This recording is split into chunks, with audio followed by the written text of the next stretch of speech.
নমস্কার, আমি professor Anand Kishore Pal, former professor and head department of orthopaedics, IPGMER SSKM hospital.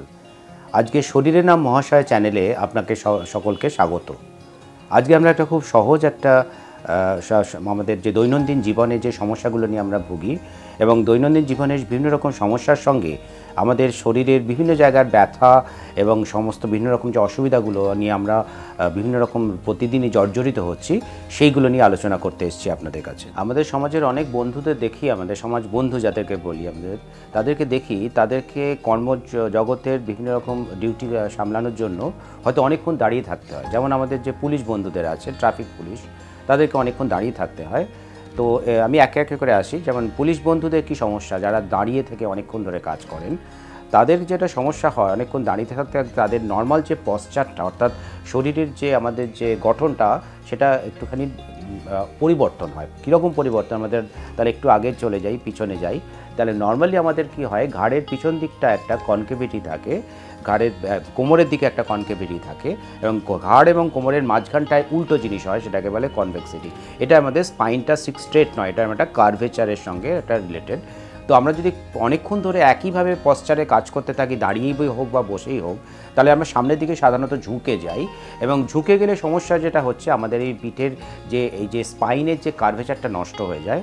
তো আমাদের স্পাইনটা কিন্তু একটা ল্যাম্প পোস্টের মতো। একটা ল্যাম্প পোস্ট যেমন সোজা হতে গেলে তার দুদিকে দুটো তারকে সমানভাবে শক্তভাবে দুদিকে টেনে ধরে রাখতে হয়, সিমিলারলি আমাদের স্পাইনটাকে যদি সোজা রাখতে হয়, তাহলে আমাদের সামনের মাসল যেগুলো আছে, অর্থাৎ বুকের মাসল, পেটের মাসল, সেইগুলো প্লাস পিঠের পিছন দিকে ঘাড়ের মাসল এবং পিঠের মাসলগুলোকে সমানভাবে শক্ত হয়ে থাকতে হয়। তো সামনে যদি কেউ ঝুঁকে যায়, তাহলে বুঝতেই পারছেন সামনের দিকের যে মাসলগুলো, সেগুলো শিথিল হয়ে থাকছে এবং পশ্চার মেনটেন করার জন্য, অর্থাৎ আমাদের যে স্পাইনের যে স্ট্রাকচারটাকে মেনটেন করার জন্য পিছন দিকে, ঘাড়েরই হোক বা পিঠের পিছন দিকে, সেটাকে অনেক বেশি কাজ করতে হচ্ছে এবং সেটা সহজেই কিছুক্ষণ কাজ করার পরে একইভাবে কাজ করার জন্য ফ্যাটিগড হয়ে যাচ্ছে। তাতে কি সমস্যা হচ্ছে? তার জন্য ঘাড়ে ব্যথা হতে পারে, কোমরে ব্যথা হতে পারে। এছাড়াও যারা ওরকম সবসময় দাঁড়িয়ে কাজ করেন, যারা কন্টিনিউয়াসলি ল্যাবরেটরিতে কাজ করছেন বা হোটেলে যারা কাজ করছেন, দাঁড়িয়ে রান্না করছেন, তাদের সামনে সবসময় কাজ করতে হচ্ছে সামনে একটু ঝুঁকে গিয়ে, তার সঙ্গে দাঁড়িয়ে থাকার জন্য তাদের গোড়ালিতে ব্যথা হয়, যেটা আমরা সহজে আমরা ডাক্তারি পরিভাষায় বলি পুলিশম্যানস হিল, অর্থাৎ গোড়ালিতে ব্যথা হয়। তো এই ধরনের সমস্যাগুলো তাদের হতে পারে। তাহলে এই ধরনের প্রতিকারটা কী? তার প্রতিকার আমি যেটা বলবো, প্রথম কথা যে আমাদের সেটা সব ক্ষেত্রে, শুধু এই পুলিশ যারা আমাদের বন্ধুরা যারা দাঁড়িয়ে কাজ করছেন বা আমাদের ল্যাবরেটরি টেকনিশিয়ান বা হোটেলে যারা তা করছেন না, তাদের জন্য নয়। আমি আগে সমস্যাগুলো বলে দিই, এটা 1 নম্বর।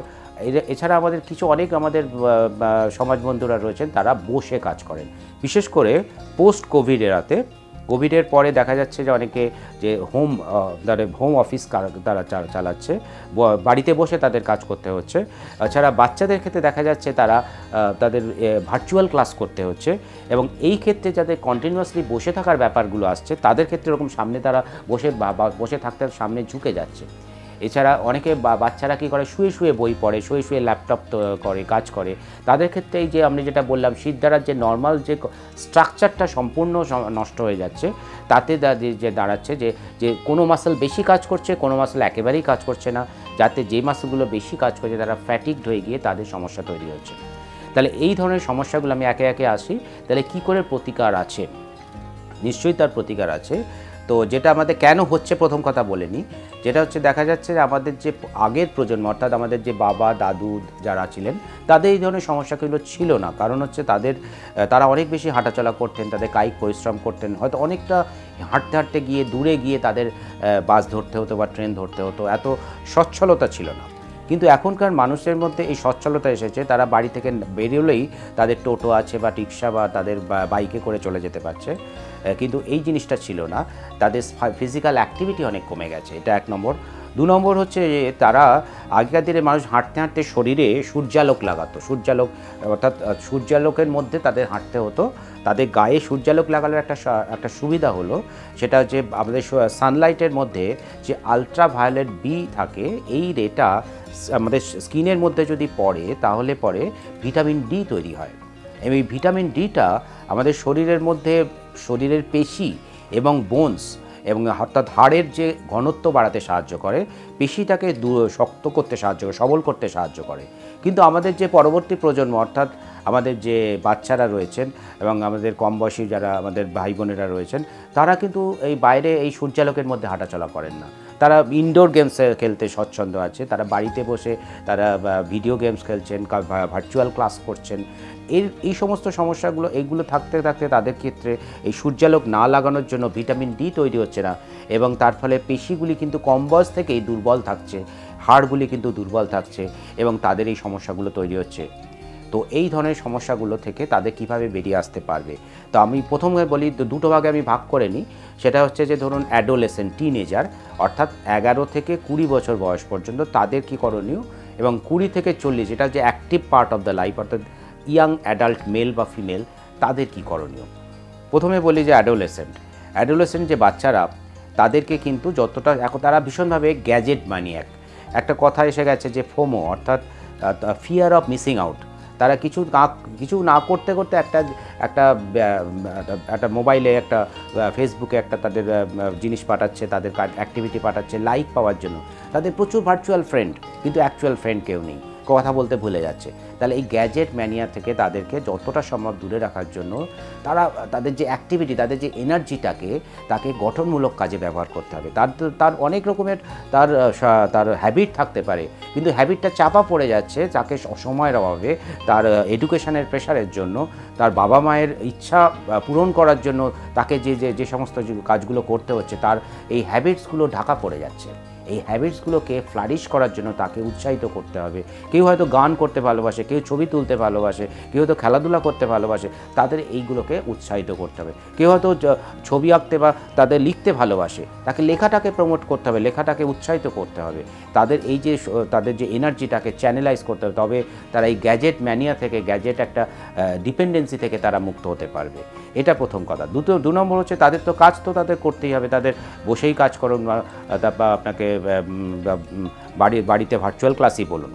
তাহলে চেয়ার টেবিলে যখন তারা যখন কাজ করবে, তার জন্য বিছানাতে না করে তাদের নর্মাল পশ্চার মেনটেন করতে হবে। চেয়ার টেবিলে কাজ করবে এবং টেবিলের হাইটটা হবে এতটাই যাতে হাতের ওয়েটটাকে নিউট্রালাইজ হয়, অর্থাৎ খুব নিচু বা খুব উঁচু টেবিলে কাজ করলে লাভ হবে না, এবং টেবিলের হাইটটাকে অ্যাডজাস্ট হতে হবে এমনভাবে যে কম্পিউটারের যে স্ক্রিনটা তারা চোখের সামনে থাকবে, চোখের লেভেলে থাকবে, নিচু বা উঁচু হতে হবে না, তাকে সোজা তাদের পশ্চারটাকে মেনটেন করে সে কাজ করতে পারবে।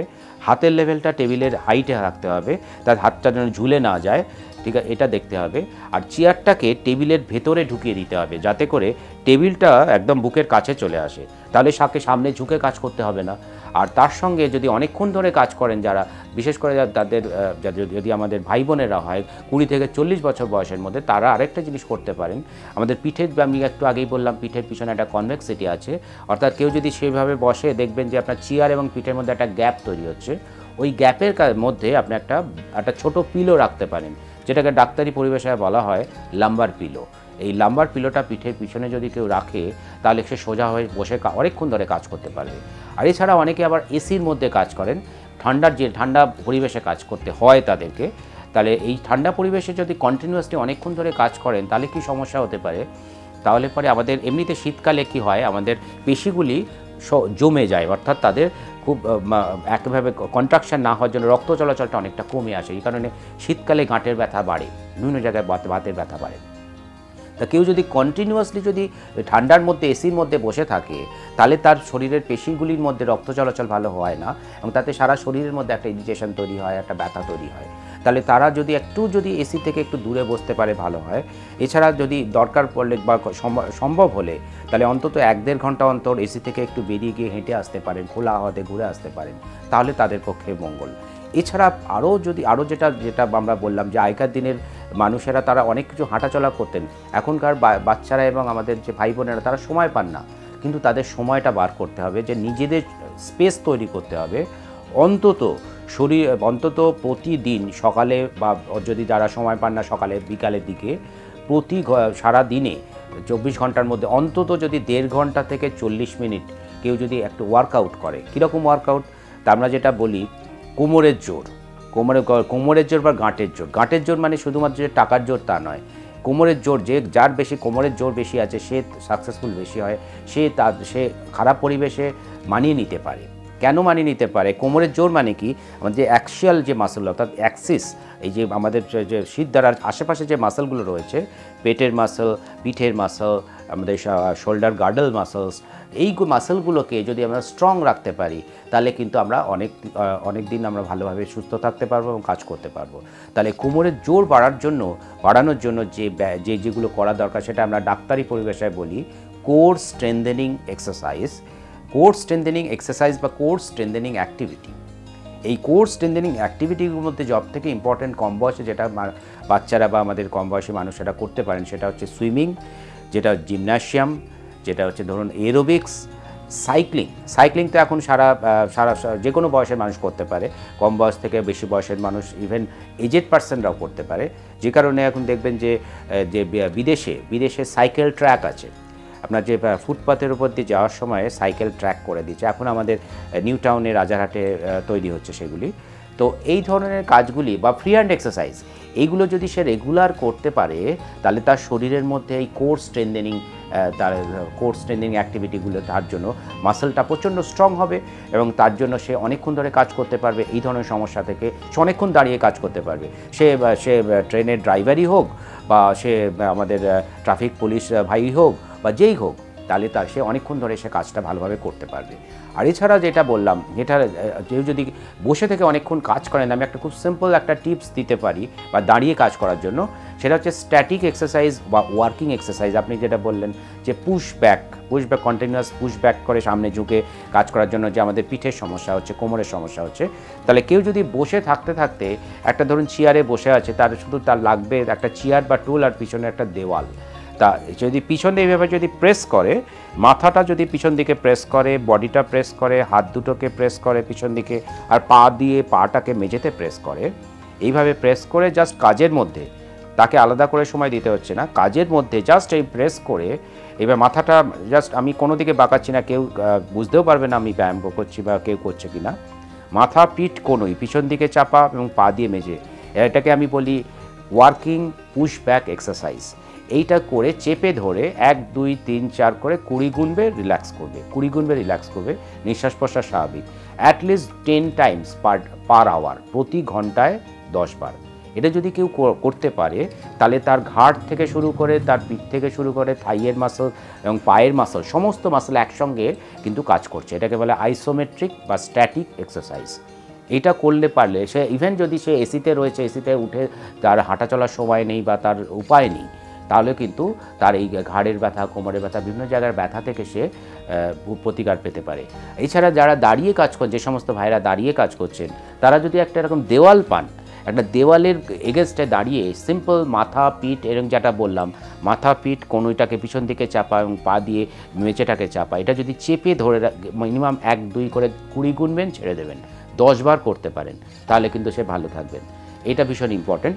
আর এছাড়া যেটা আমরা বললাম, যারা আমাদের অনেকক্ষণ দাঁড়িয়ে থাকার জন্য গোড়ালিতে ব্যথা হয়, যেটাকে আমরা বলি পুলিশম্যান সেল, এইটার জন্য যদি কোনো কারোর হয়ে গিয়ে থাকে, তখন যেটা করণীয় সেটা তার জন্য একটা জুতো, স্পেশাল টাইপের আমাদের যে কোনো স্পোর্টস শ্যু পরতে পারেন। স্পোর্টস শ্যুর মধ্যে সোলের মধ্যে একটা কম্প্রেসেবল একটা জিনিস থাকে, যেটা আমাদের বডি ওয়েটটাকে নিউট্রালাইজ করে, সেই রকম একটা জিনিস আছে। অথবা যে কোনো সাধারণ জুতোর মধ্যে টোটাল সিলিকন সোল বা সিলিকন হিল বলে একটা জিনিস আছে, ওটা পোর্টেবল, অর্থাৎ যে কোনো জায়গা থেকে কিনে ওটা গোড়ালির কাছে রেখে সে দাঁড়িয়ে কাজ করতে পারে। তা এটা কিন্তু সে ইজি করতে পারে, সেটা করলে সেই গোড়ালি ব্যথা থেকে সে মুক্ত হতে পারে। আর এছাড়াও এটা হওয়ার আগে যদি কারোর যেরকম দাঁড়ানোর প্রফেশন থাকে, তাহলে আমি যেটা বলি সেটাকে বলা হয় প্লান্টার ফাসা স্ট্রেচিং এক্সারসাইজ, অথবা ফুট অ্যান্ড অ্যাঙ্কেল মোবিলাইজিং। ফুটটাকে অ্যাক্টিভলি তাকে কাজের মধ্যে রাখতে হয়। তবে কারণ কেন কি, একভাবে থাকার জন্য ফুট যদি আমাদের পায়ের সবার নিচে থাকে, জলের ধর্ম নিচের দিকে যাওয়া, এবং আমাদের একভাবে থাকার জন্য আমাদের মাসেলগুলো ইজিলি ফ্যাটিকড হয়ে যায়। তা যেমন পাম্প, যেমন একটা আমরা আন্ডার রিজার্ভার পাম্প রাখি, যে পাম্পটা জলটাকে পাম্প করে ছাদে তুলে দেয়। তাহলে আমাদের একভাবে যদি পাটা নিচের দিকে কন্টিনিউয়াসলি কেউ দাঁড়িয়ে কাজ করে, তাহলে তার অনেকক্ষণ ধরে কাজ করতে করতে পাম্পটা দুর্বল হয়ে যেতে পারে। তখন তাকে কী করতে হবে, অ্যাক্টিভলি কনসাসলি সেই পাম্পটাকে ইউজ করতে হবে। কিভাবে করবে? ওই দাঁড়িয়ে যদি দেওয়াল পায়, দাঁড়িয়ে দেওয়ালের এগেনস্টে কন্ট্রাক্ট করবে, অথবা শুধু সিম্পল পাটাকে আঙুলগুলোকে এভাবে নাড়াবে, দেওয়াল মেঝের এগেনস্টে এইভাবে নাড়াবে, পাটাকে এরকম দেওয়াল এটাকে মুভমেন্ট করবে, গোড়ালিটাকে পা দুটোকে এরকমভাবে একসঙ্গে মুভমেন্ট করে, দুদিকে মুভমেন্ট করবে। তাতে কিন্তু তার এই মাসেল ন্যাচারাল যে পাম্পিং যে অ্যাক্টিভিটিটা অ্যাক্টিভেট হয়ে যাবে, এবং তাতে পায়ের যে রক্তটাকে সে পাম্প করে যে এটাকে ওপরে তুলে দেবে। এইটা ভীষণ ইম্পর্ট্যান্ট একটা এক্সারসাইজ। এটা কিন্তু দেখবেন যে লং ডিস্টেন্স যারা ট্রেনে যাতায়াত করে তাদেরকে এটা লেখা থাকে এটা করার জন্য। বা আপনি যে কোনো দেখবেন যে আমাদের বয়স্ক যারা যে মানুষরা আসেন, তারা দেখবেন পা ঝুলিয়ে বসলে পা ফুলে যায়। তাহলে এই যে অ্যাক্টিভিটিটা আমি বললাম, এটাকে বলি আমি foot and ankle mobilising exercise, to mobilising exercise. খুব সিম্পল, যেটা আমি বললাম, যা আমার আপনার মেঝের এগেনস্টে দাঁড়িয়ে বা বসে আপনি আঙুলগুলো মেঝেটাকে ঘষে এভাবে টানা, এবং গোড়ালিতে লাগিয়ে আপনার পাটাকে সামনে এবং সাইড টু সাইড মুভমেন্ট করা। এইটা যদি কেউ সিম্পল করে, তাহলে তার পায়ের যে পাম্পটা, ন্যাচারাল পাম্পটা অ্যাক্টিভেট হয়ে যায়, এবং তাতে জলটাকে পাম্প করে আমাদের জলটা যেটা নিচে গিয়ে জমছে সেটা জমতে পারে না, এবং শরীরের মধ্যে চলে যেতে পারে, এবং তার একটা গুড ফিলিংস হয়। তো এই জিনিসগুলো করলে পরে যারা এই ধরনের কন্টিনিউয়াসলি দাঁড়িয়ে বা বসে কাজ করছেন, তারা কিন্তু এই সমস্যা থেকে মুক্ত হতে পারে।